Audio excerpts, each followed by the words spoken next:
let me put my time. I said I will donate my time to. I was feeling very generous about it, but I have no. Hi, Misha, I'm an alcoholic. And yes, I do have an accent. I'm from Romania. And like Carla pointed out, where Dracula is from, but he's not part of my story. I was born in Romania when it was called Socialist Republic, and it had less to do with socialism as Marx defined it, and more to do with 1984, like Orwell defined it. So by that I mean it was a perfect society. There was no unemployment. There was no nothing from what a capitalist society would have, and that would be like homeless people and addictions. So even now, after all this time, I don't think that there are many people who are aware of alcoholism. So even less I was raised knowing anything about it. So I had this picture in my head that an alcoholic is someone who is drinking a lot. It's definitely not part of our society and is homeless. So I never quite identified with someone drinking. I grew up in a somewhat normal family. The only thing that I can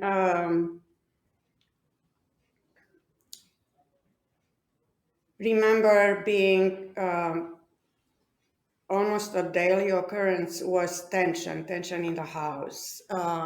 Both my parents were graduates. They were engineers working in research, and unfortunately, they were working in the same place. So they would continue whatever arguments they had at work, they will continue them home and they will find new ones. So it really felt more like a battleground home rather than home. I would quite never knew what it will happen, if it would be one of the days when there will be a fight, or it will be one of the days when the tension will build up. So I was pretty quiet and trying to do all the right things so that nothing will happen. My sister always been like the perfect kid, the perfect student, and I felt like I was always compared to her and never measured up.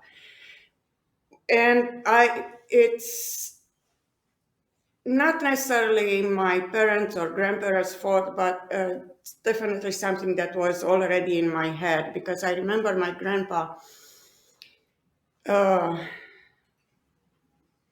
telling me when my sister started first grade, telling me that, see, now she knows how to read and you don't. And I was so upset about it, but I was in kindergarten. So I actually ended up learning to read from a book that she was leaving home, and that's a different story I reserve for my memoirs. The idea is I grew up for some reason not feeling like I fit in my family, not feeling like I fit in anywhere, feeling that I have to change, that I have I have to be on the lookout 24/7. I was diagnosed with migraines after extensive neurological tests uh,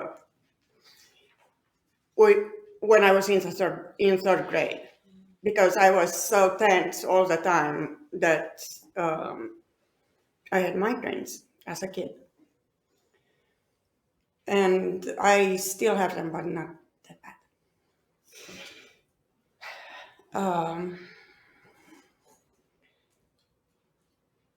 My first experience with alcohol was extremely, extremely shocking because I remember it. I was young enough that the dining room table was about here, so my eye level, and there was some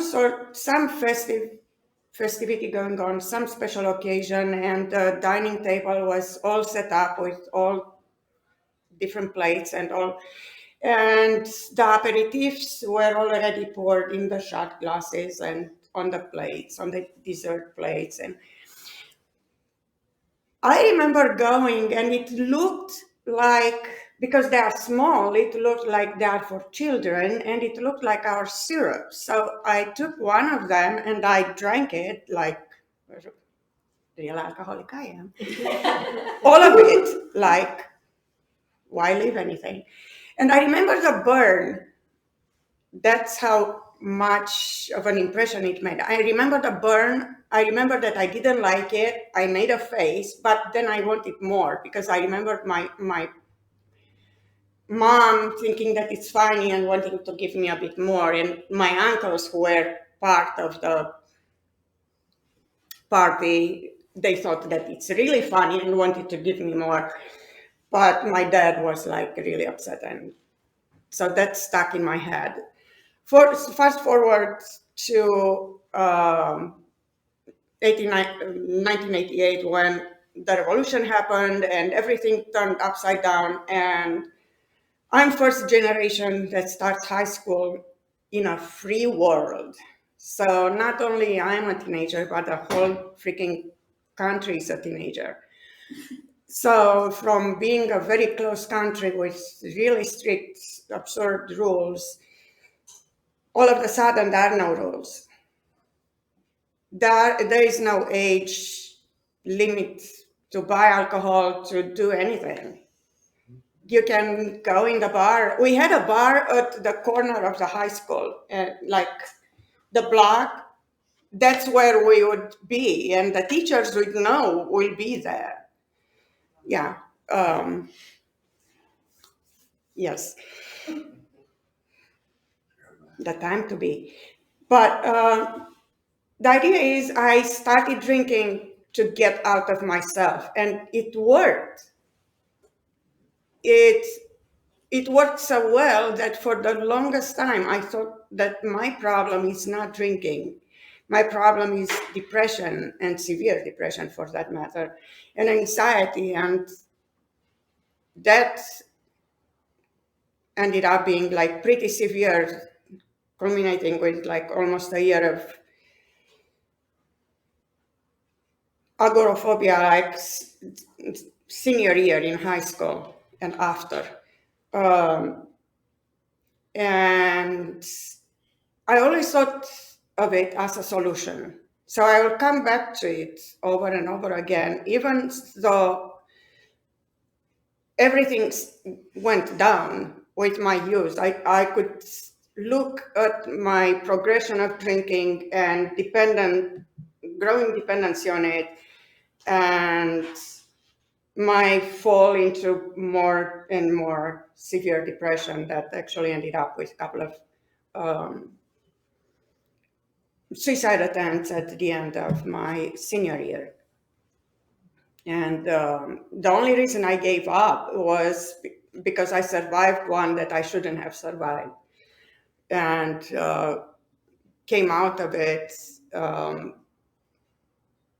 with this really strong feeling that it's not my time. And no matter what I'm doing, it will not happen. So I better stick around. So that's why I'm still here, because over all these years, I can't say that as my drinking as an adult got worse, I got to the same places over and over again. Uh, what happened? Um, well, first time I got sober because I didn't want to quit on my daughter. I was really dead. I was like a living dead, but I did not and could not care less if I would really die or not. But I could not give up on her. So she was 8. I um, looked for help, and I got sober, and I stayed sober for almost 10 years. That's another story about what kind of sobriety I had, because all I did, one, I started this sobriety thinking that it doesn't work. It might work for you, but not for me. Part of me probably thought that I don't deserve that sobriety or the gifts of sobriety, that I could see that the people working the program have them.